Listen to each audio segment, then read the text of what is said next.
Welcome to Plan and Practice channel. Today we will see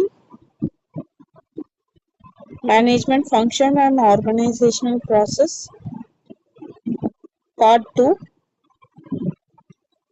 We are seeing management and overview.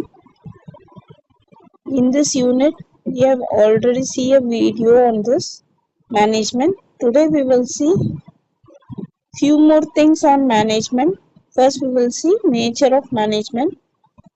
A debate continued for quite long on which what exactly is the nature of management. One school of thought argues that management is a science, which the other school of thought disagrees and views as an art. Science represents a systematic body of knowledge with underlying principles that have universal application. Scientific procedure depends on reliability and validity based on experimentation. One of the principles of science also it explains the cause and effect phenomena with disciplined imagination. Applying these principles, management over the years has developed certain principles, laws, theories, and generalization which could be applied universally in a variety of organizations. Luther Gulick argues in the process of being called a science, argues that management has a body of knowledge with underlying principle and is interrelationship in the business scenario.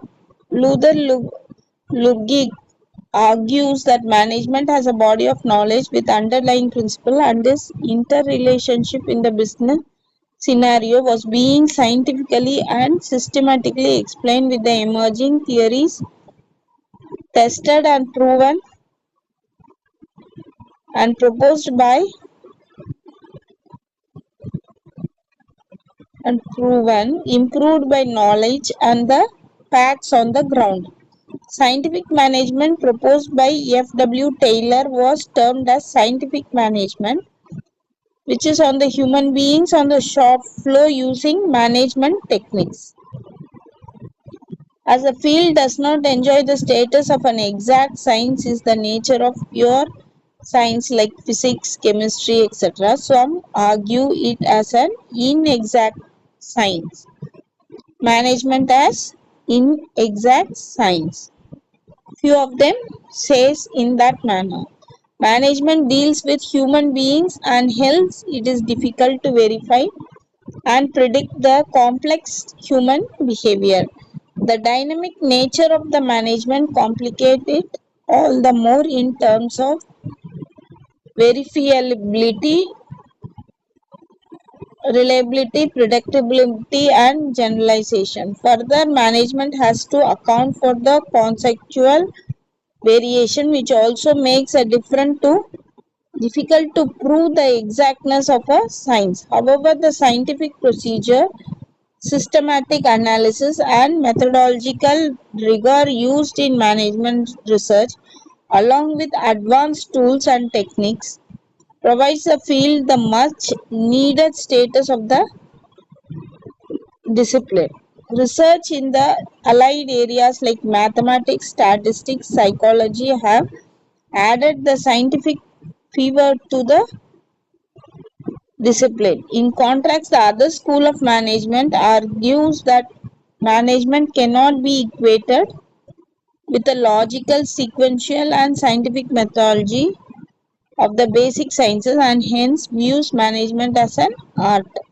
George Terry, a management thinker, states management is bringing about desired results through the applications of skills. Art relates to the application of theories and principles in problem-solving activities. The manager applies his skills and competency built through his experience, exposure coupled with the intuition and judgment while discharging the functions of managerial decision making. Continuous effort and deliberate practice makes the function could be attributed to the mastery of this art by the managers.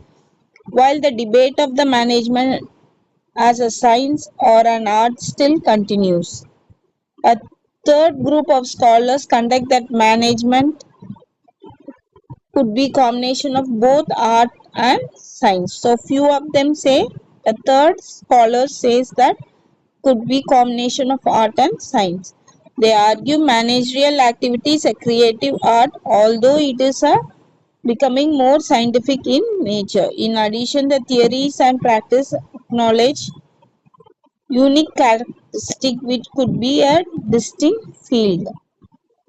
The nature of management could also be understood in terms of its status as a profession.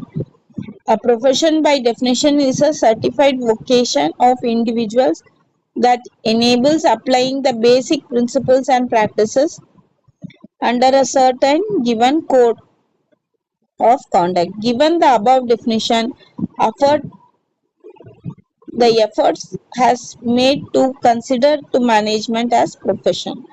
The criteria for a profession, according to Edgar Schein, a psychologist, is codified body of knowledge, a long period of formal education and training, specified criteria for entry, code of conduct or code of ethics, professional tools or techniques, specialized fields of study, a professional body or association. These being the criteria to categorize a profession, management over its evolution has created a body of knowledge with underlying principles that also go through a systematic prepared formal education in B school, university, and complete the prescribed training in the course of managerial functions. In addition, specialized accreditation agencies like NAAC, NBC in the Indian context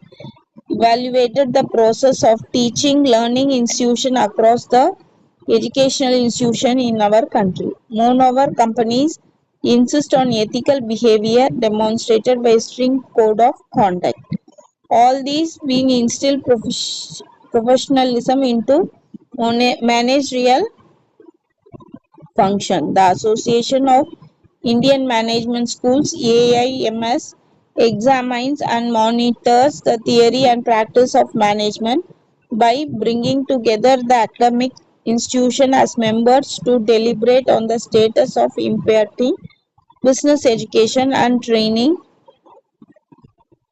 in India. On the other hand, AIMA, which is All India Management Association, brings together majorly the practicing managers to discuss and deliberate on the practical issues faced by the managers. The efforts of these agencies along with the national and global policy makes management to be considered a profession with managers as professionals offering professional service. Like any other profession, law, accounting, etc., the field of management is slowly but surely attaining the status of a profession. In addition to the various perspectives but forward by different schools of thought, the nature of management could also be understood through a variety of characteristics that the field demonstrates. The characteristics of manager are management is a group activity. So what they say character, one of the characters management is a group activity. Second one, management is universal in its application. Management is continuous activity. Management as an integrated effort. Management as a well defined process. Management is objective driven and result oriented. Management as a set of roles and skills. Management as a function. Management as a discipline. So all these are characteristics of management. Once again, we will see management is a group activity.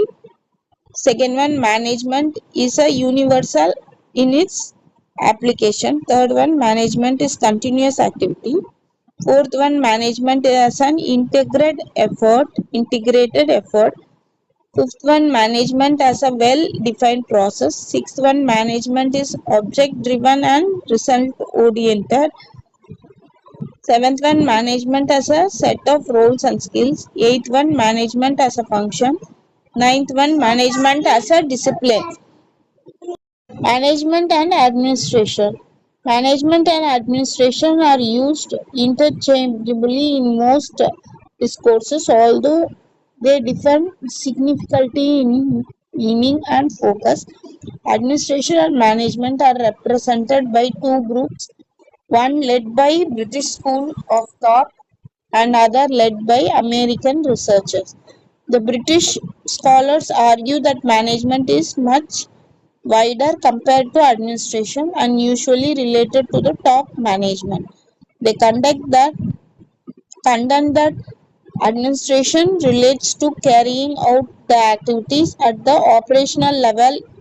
Scholars like Orvieton, Williams Bridger, supporting the American school, advocate that administration is the thinking function and management in the implementing function. So administration is the thinking function and management in the implementing function. The role of administration according to them is policy formulation, while the managers implement the policy and get involved in day-to-day operation. The British school of thought argues that management is superior to administration. The focus of administration is on the immediate problems, while the management focus is on the long-term objectives. They maintain that management involves itself in the rule of making rule enforcing while administration engages itself with the situation on hand.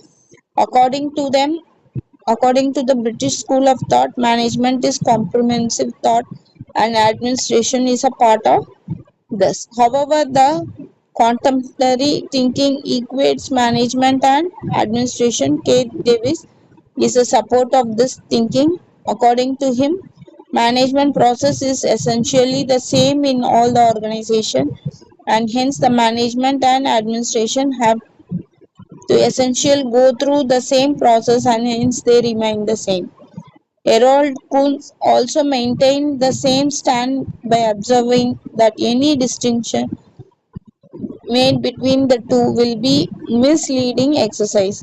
These observations by the modern thinkers have drawn a line between two, making them distinct and unique. So, what is unique? Administration and management both are unique and distinct.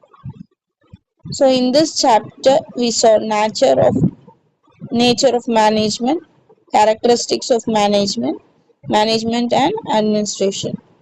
Hope you all understood. Happy learning. Thank you for watching. Thank you.